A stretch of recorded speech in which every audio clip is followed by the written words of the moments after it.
So in this video I'm going to go through the question 4 1989 Leaving Cert Applied Maths.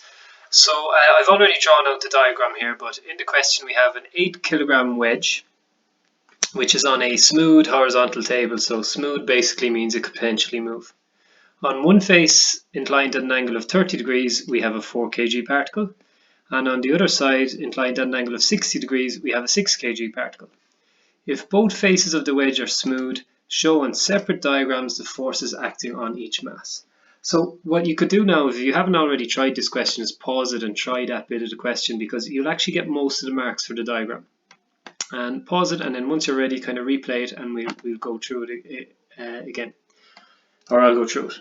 So first of all, we have our wedge, and it's bad drawing, but you can get the idea. So the wedge has a mass of 8 kg, so one force acting on it is definitely 8 times gravity, its weight.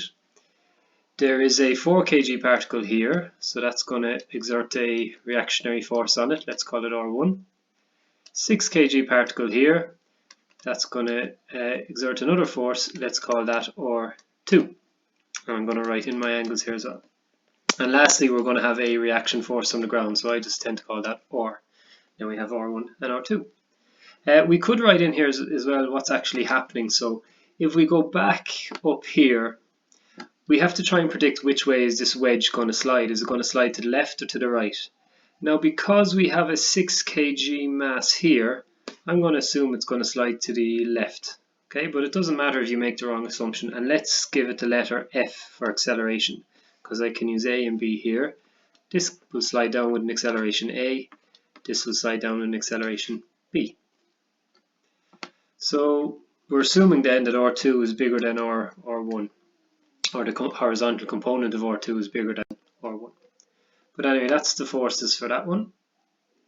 Let's look at the next particle. The next particle is our 4 kg one. So we're going to have 4g acting down.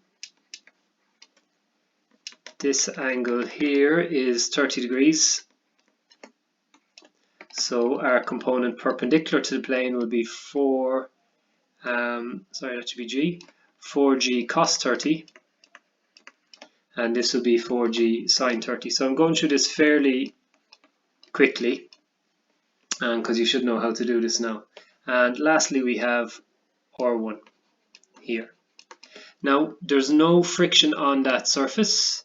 There's no friction on that surface. It says it's smooth, I think. Oh yeah, both wedges are smooth, so we don't have to include any friction forces. So that's all our forces. One thing to note that we've said before is R1 is not equal to 4g cos 30, because the wedge itself is actually moving. So because the wedge is moving, the two of them are not equal. And the last one is the 6 kg particle.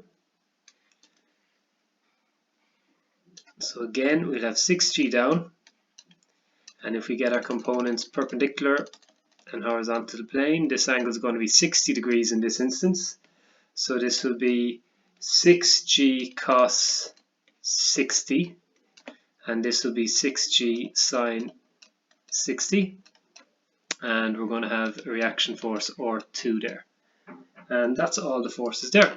So that's part A done, and that's probably, well, at least 3/5 of the marks, maybe 60% of the marks for that usually. Let's have a look at part 2. Show that when the particles are released from rest, the acceleration of the wedge is, and we should have an answer there, 9 over 9 root 3 is what they're asking you to find. So just like before, we do our F equals ma for each diagram. So F equals ma. Now remember, you have to do it multiple times for each diagram. You have to do it in each direction.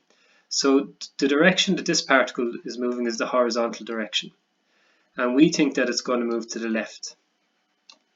So we need to get all the horizontal forces that are acting on it.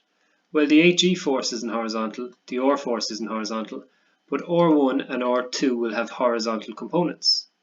So if I split this up into a vertical and horizontal component, and this up into a vertical and horizontal component, well, that's 30, which will make that 30. This angle here is 90 degrees, which makes that 60, which makes that 30. So our horizontal component, this component here, will be R1 sine 30, or 1 sine 30. Am I right there? Have I the angles right? I have. And this one will be, if that's 60, that's 60. This is 90 degrees here, so that means that's 30. That's 90, that's also 60. So this component here will be R2 sine 60. Now using F equals ma, we think that it's going to move to the left, so that means R2 sine 60 is bigger than R1 sine 30, so our resultant force will be R2 sine 60, take away R1 sine 30, and that's equal to the mass 8 times F. Simplify that down, I'll let you do it, I'll just give you the answer, but it's root 3 R2 minus R1 equals 16F. So make sure you pause the video and you can get to that equation from the equation that I have here. And let's call that equation 1. Okay, let's look at the next one. Now here we have movement in 2 directions. So this 4 kg particle is moving down the plane with an acceleration a, but because the whole wedge itself is moving, we're going to have a bit of movement in this direction as well. Now we need to get our acceleration component in that direction. So let's just have a look. The wedge is moving to the left with a acceleration f. So we need to get the component of this, which is in this direction, perpendicular to the plane. So that angle there is 30. So then we're looking for this component here, which will be f cos 30.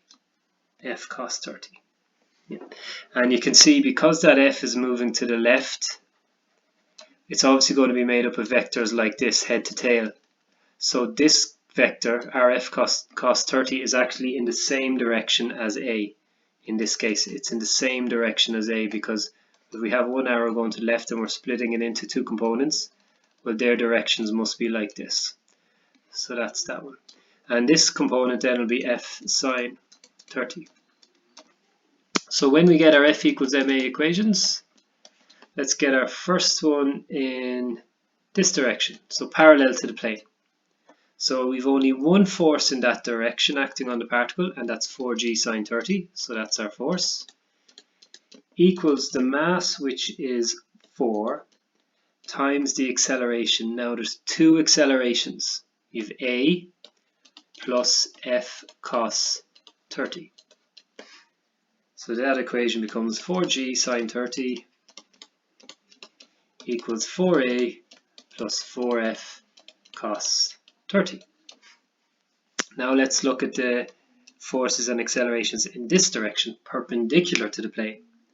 So in this case, we looked at our f vector here, and we think that it's made up of these 2 components. So we're going to say that the R1 vector is bigger than the 4g cos 30. So we can say our resultant force is R1 minus 4g cos 30, and that's equal to 4 times the acceleration, and there's only one acceleration in that direction, which is f sine 30. F sine 30. And that equation simplifies down to R1 minus 2 root 3 times g equals 2a. And I'm going to call that equation, well, this can be equation 2, can't it? That's a bit messy. That's 2 and that's 3. Let's move on. And again, you're picking up marks for just doing this. You're getting most of the marks for this. Let's move on to the last one. F equals ma. So this particle we said is accelerating down here with an acceleration v. But again, the wedge is moving to the left with an acceleration f. So now we need to get that into the components perpendicular and parallel to the plane.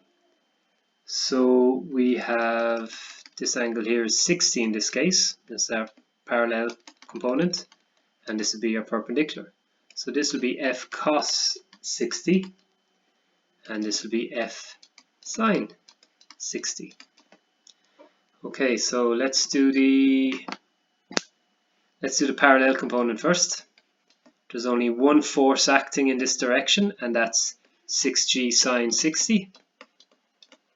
It's going to be equal to 6. Now let's look at the accelerations in this direction. So for the accelerations in this direction, if we're assuming that this force is positive, the 6g sine 60, we're going to assume that b is bigger than the other acceleration in this direction, which is f cos 60. So it's b minus f cos 60. Sorry if I went too fast there. The two accelerations in this direction are b and f cos 60. So we have to add the two of them together or get the resultant of them. If I'm saying that overall it's moving down this direction or accelerating in this direction, I'm saying that the b must be bigger than the f cos 60. So that becomes our equation, what was it, 4 was it? 4. Equation 4. Next equation is in the direction perpendicular to the plane. So perpendicular to the plane, now when we look at our accelerations here, our acceleration looks like it's going downwards.